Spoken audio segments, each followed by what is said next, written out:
I've been here over 53 years, and I've heard all of the adjectives, horrible, despicable. I don't know that I have any adjectives to add to that. It is probably the worst thing that's ever happened to my community. The one thing I know about Las Vegas is we're resilient. We will come back.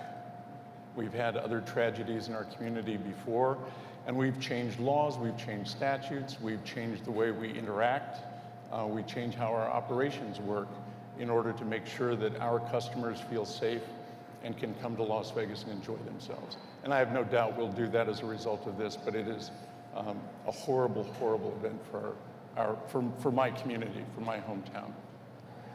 We work with the state police that are at our property each and every day.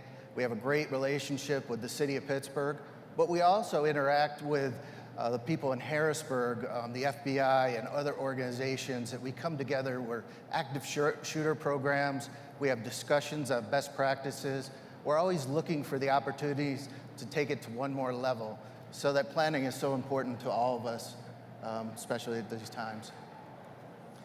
Yeah, I would like to say though, just first of all, sometimes tragedy is what brings us together. And tragedy such as this is how we react as individuals, as societies, as tribal governments. And one of the things that the Porch Bandit Creek Indians and tribal governments across the nation, we're usually the first responders to those. We have excellent relationships, not only with, our cities and our county governments, but sometimes they don't have the manpower, the funds, and a lot of times it's the tribes who are providing that manpower and those funds are the first responders to such incidents as these. But the great relationships we have and the work it takes to working together to have those programs in place to be able to react quickly and effectively and efficiently. I think the state of the industry from where I sit is quite strong. Last year we saw the industry hit a record high in gross gaming revenue of $70 billion. Tribal gaming revenue extremely strong, nearly that of commercial gaming revenue right now.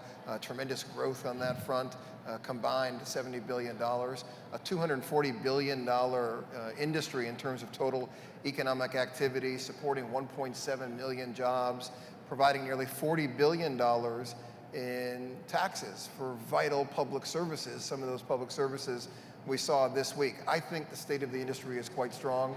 What do you see? And what are you seeing in the individual markets? And what are you seeing from your customers? And we've seen the macroeconomy in gaming lifting up. We've seen very small pockets here and there of markets that have stepped back a little, but overall the United States is extremely healthy and is still growing. But what we see is strength, and we see the strength because of what we're doing as business leaders. That we're creating relationships with the community around us, if it's the universities and the colleges, both through education and awareness of really what is our industry. How can someone benefit from the facilities that we have, the people that work for us, and what we're able to do as we reach out to the community to bring others in to have these social interactions within our building. And I think that's what makes it strong, because we're having more communication on how to use our business, how to make it better to grow your business. When we're building our facilities throughout within the state of Alabama, we have 3 Wind Creek brand facilities, but it's also part of the community. It's because it's what's providing the educational resources of who we are as a tribe. It's what's providing the infrastructure for that community, providing the health services, the social services, the education. And so a lot of that is through not only just through tribal governments, but through those partnerships that have been established with with those local communities to let them know that, this is who we are, this is what we're about, and we can all, tribal governments have been in poverty for historical generations. But now it's an opportunity for us to move to prosperity. One of the things that, we're always proud to say is we provide scholarships to every tribal member, to anywhere they would like to go to school. But we also provide health care, meaning that our employees have the opportunity to go to our health facility. That's something we're implementing this month. And it's one of those things that's having, the AGA along with other organizations such as the National Indian Gaming Association, work together to say, okay, this is the industry, this is where it's going, based upon these type of strategic plans, and how can we get there together? Because I think if, the AGA recognizes the unique sovereignty of the tribes, and those other organizations such as NIGA, I think that, it's amazing the impact that we can have on the industry moving forward. We have a $150 billion sports betting market in the United States right now. 97% of it happening illegally outside of Nevada.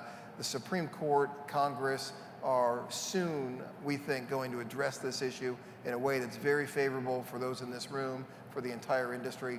What does it mean for each of you? Want to start with me? Go for it. Sure. Sports wagering has always been available in Nevada during my lifetime. And so I've seen the benefits of both the job creation, the economic development that comes by having that as an additional entertainment venue.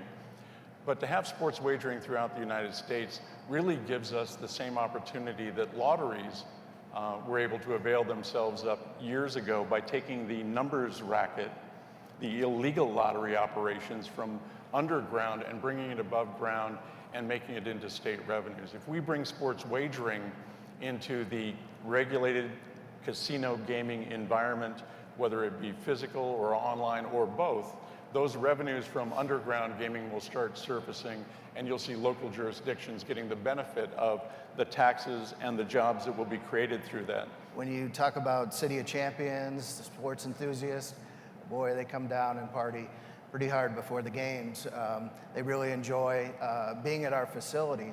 But if you could have the attraction for them to come in before the game, place a wager with the right regulation, the right taxation, and then maybe they'll come back afterwards and get their winning bet. It's great for our industry.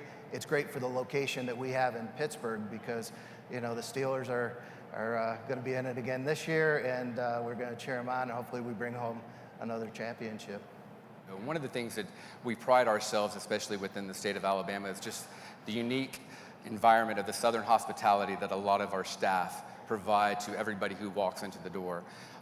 What we want to try to do is provide people to give them an experience that, you know, when they leave, they always want to come back. And one of the things that we realize is that, you know, like I said, we are a Class 2 market. And so it's a lot of just bingo-based machines. And our clientele, our women, it's one of those things that we know that, you know, we've created an environment that is, the customer feels safe. The staff are very, you know, open and get to know them personally.